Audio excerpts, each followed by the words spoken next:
Saudari-saudara yang dikasih Tuhan Yesus Kristus, damai sejahtera Allah menyertai Anda sekalian. Mari sebelum kita merenungkan firman Tuhan, kita berdoa bersama-sama. Bapa Surgawi dalam Tuhan Yesus, kami bersyukur karena kami boleh bersama-sama merenungkan kembali firman Tuhan yang kudus. Datanglah menolong kami, mengurapi dengan kuasa Roh Kudus sehingga kami mengerti dan menghayati dan kemudian memberlakukan firman Tuhan dalam hidup kami. Kami berdoa dalam nama Tuhan Yesus. Amin. Saudara-saudara, ini merupakan produksi pertama Sapaan Gembala yang dari saya tahun 2023 ini. Kalau kita melihat bacaan leksionari, ada 3 bagian Alkitab, tetapi saya akan menyoroti satu saja, yaitu kitab Kejadian pasal 35 ayat 1 sampai 15. Tapi saya akan hanya membacakan ayat pertama dan beberapa ayat sesudahnya. Kejadian 35, saudara-saudara, ayat 1 dan beberapa ayat sesudahnya. Allah berfirman kepada Yakub, "Bersiaplah, pergilah ke Betel, tinggallah di situ, dan buatlah di situ mezbah bagi Allah yang telah menampakkan diri kepadamu ketika engkau lari dari Esau kakakmu." Lalu berkatalah Yakub kepada seisi rumahnya dan kepada semua orang yang bersama-sama dengan dia, "Jauhkanlah dewa-dewa asing yang ada di tengah-tengah kamu. Tahirkanlah dirimu dan tukarlah pakaianmu. Marilah kita bersiap dan pergi ke Betel. Aku akan membuat mezbah di situ bagi Allah yang telah menjawab aku pada masa kesesakanku dan yang telah menyertai aku di jalan yang kutempuh." Itulah 3 ayat pertama dari Kejadian 35. Saya mengharapkan Anda bisa membaca lanjutannya ayat 4 sampai dengan 15. Percakapan pada hari ini kita beri judul atau tema Pembaruan Perjanjian Allah atau pembaruan perjanjian. Saudara-saudara, kita masih ingat kisah Yakub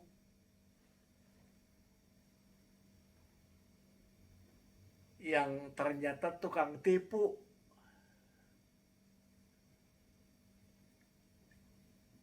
Saudara kembarnya Esau memang ahli berburu dan memasak makanan hasil buruan yang disukai oleh Ishak ayahnya.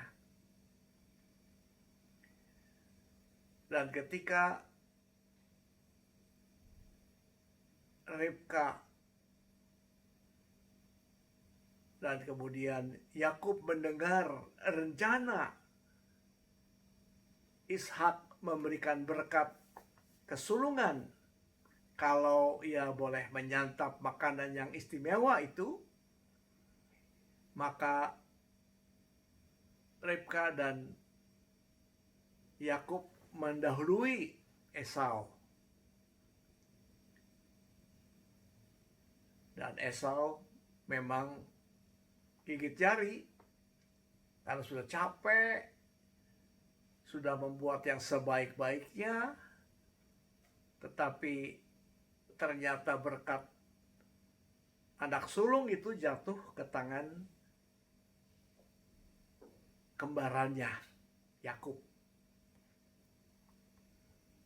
Nah, saudara-saudara yang dikasih Tuhan, ini membuat Esau sangat marah dan Yakub lari.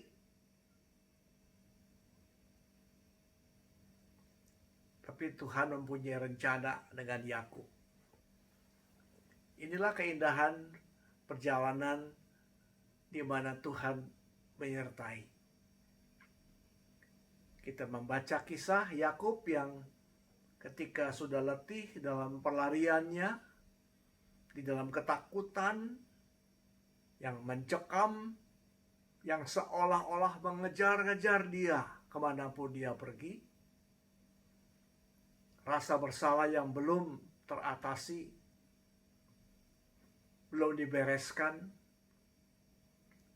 dan dia mendapatkan tempat yang nyaman untuk beristirahat, bisa tidur, luar biasa. Dan bukan hanya tidur yang nyenyak, tetapi juga mimpi yang indah. Ya, sudah sleep tight, sweet dreams lagi. Waduh, dimana dia melihat sebuah tangga dari bawah ke atas sampai ke langit, dan malaikat Tuhan turun naik. Dan Yakub sangat takjub dan mengatakan tempat ini adalah rumah Allah.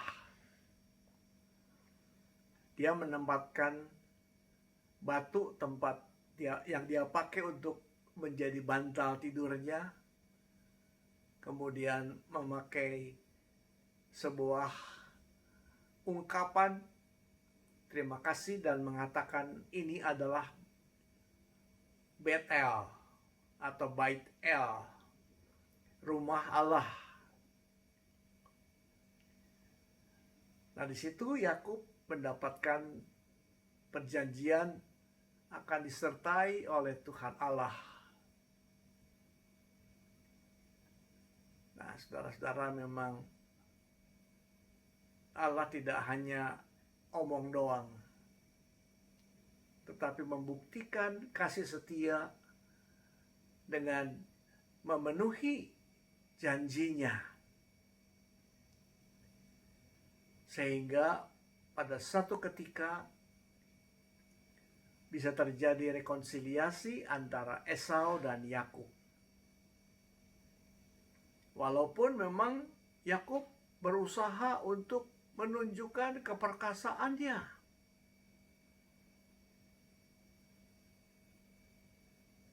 menyogok Esau, lantas membuat cara-cara yang memang membahayakan buat rombongannya, tetapi menguntungkan buat dirinya sendiri. Orang-orang diseberangkan, dia balik lagi, dan disitulah ada pergumulan yang luar biasa antara Tuhan dengan Yakub. Yakub tidak mau mengalah, tapi minta diberkati, dan diberkati.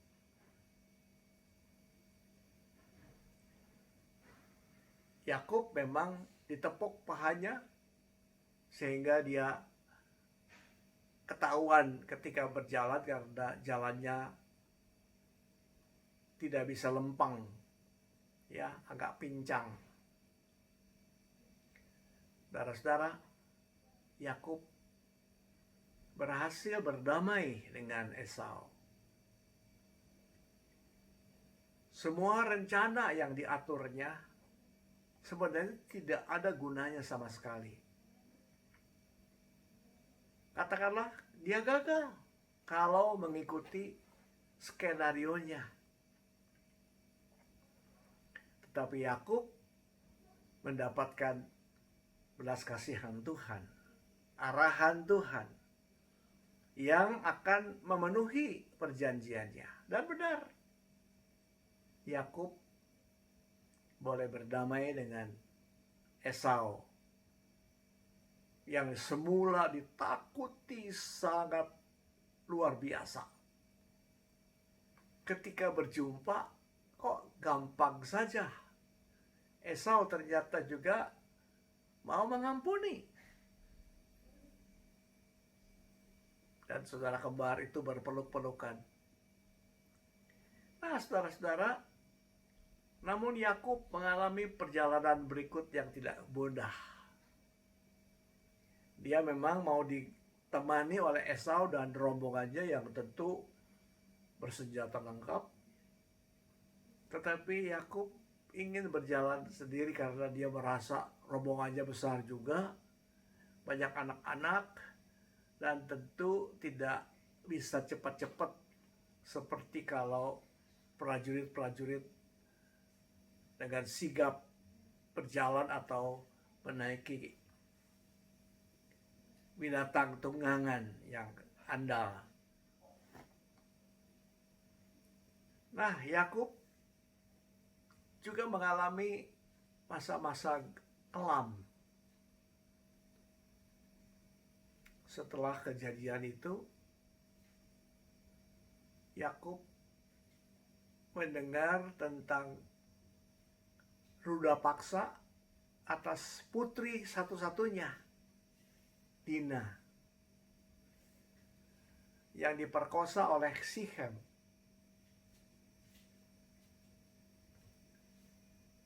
Tetapi Sichem sebenarnya tidak hanya sekedar melakukan tindakan yang memalukan, tetapi juga sebenarnya dia jatuh cinta juga kepada Dina. Tetapi saudara-saudara laki-laki Dina merasa tidak pantas perlakuan Sichem terhadap kakak atau adik perempuannya itu. Jadi mereka mengatur siasat. Nah, ini cara Yakub lagi keluar. Tapi kali ini pada anak-anaknya. Oke, kita terima. Tapi tidak layak putri Yakub dipersunting oleh orang yang tidak bersunat. Karena itu perjanjian antara Allah dengan Abraham dan keturunannya. Sichem dan orang-orang yang sebangsanya melakukan itu, memenuhi persyaratan. Tapi si pecundang, anak-anak Yakub, ini ada gen rupanya ya, itu memperlakukan orang-orang yang sudah mau mengikuti persyaratan dengan susah payah, dengan ya katakanlah menghajar dengan kekerasan yang luar biasa. Yakub marah.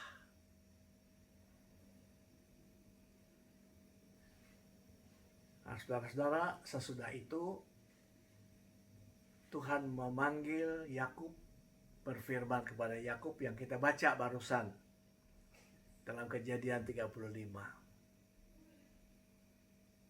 Tuhan meminta Yakub untuk bersiap-siap kembali ke Betel, ke tempat pertama kali Allah menjumpai Yakub dan membuat perjanjian dengan Yakub, akan menyertai Yakub,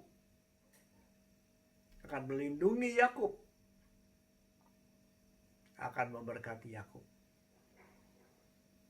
Dalam rangka pembaruan perjanjian itu, Yakub diminta kembali ke Betel untuk membuat mezbah, bersyukur, memanggil nama Tuhan, memuliakan nama Tuhan. Dan Yakub patuh. dia sudah mulai kenal dengan Allah yang hidup, berkuasa, dan penuh kasih.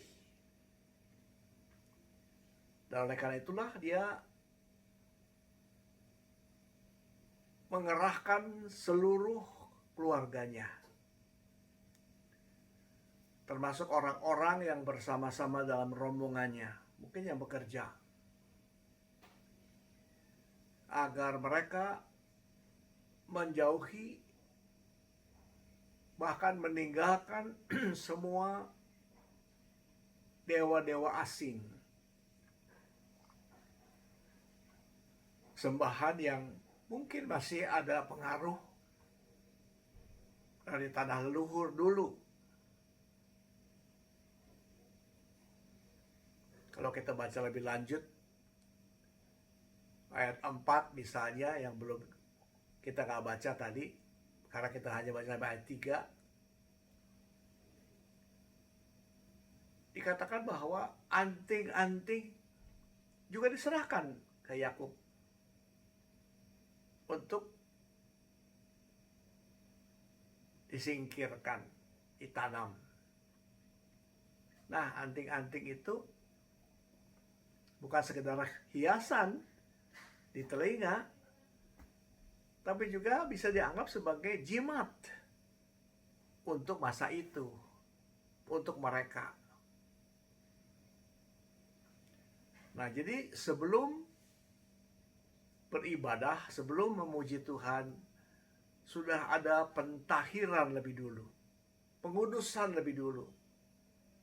Tidak lagi mengikuti ilah-ilah asing, tetapi mau mengikuti hanya Allah yang Maha Kuasa, satu-satunya yang berdaulat dalam hidup mereka. Dan saudara, Yakub berhasil memenuhi perintah Tuhan. Dia membangun mezbah.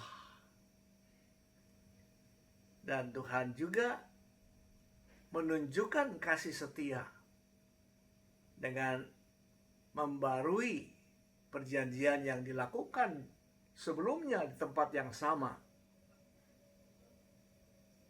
Mezbah dinamakan El Betel karena ini adalah sebuah upaya tindakan Allah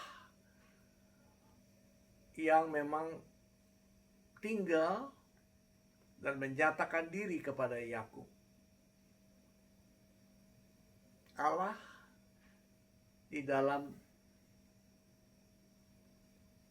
kasih-Nya yang luar biasa itu mengingatkan namamu bukan lagi Yakub.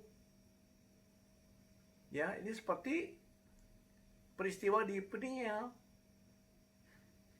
Namamu sudah tidak lagi Yakub, tapi Israel. Nah, sekarang nama itu kembali disebutkan oleh Tuhan. Mungkin didengar juga oleh keluarganya. Karena Tuhan seperti kejadian ketika baru penciptaan langit dan bumi termasuk manusia, untuk beranak cucu dan bertambah banyak, menjadi besar, menjadi sebuah bangsa Israel, umat Tuhan.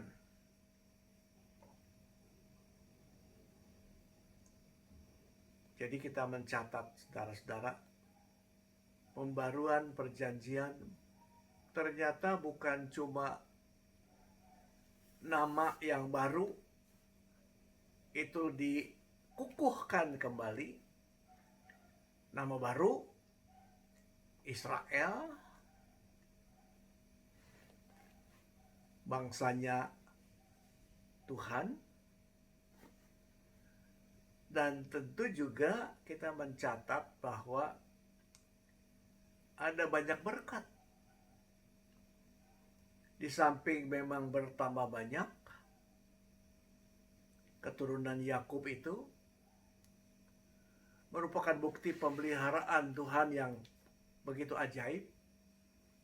Tapi juga dijanjikan bahwa melalui keturunan Yakub ini akan hadir raja-raja. Jadi bukan main-main. Nah, saudara-saudara, apa artinya buat kita di tahun yang baru, tahun 2023? Allah yang sudah berjanji kepada kita, sudah menyelamatkan kita, sudah menyertai kita, sudah membuktikan kuasa dan kasih-Nya di tahun yang lalu.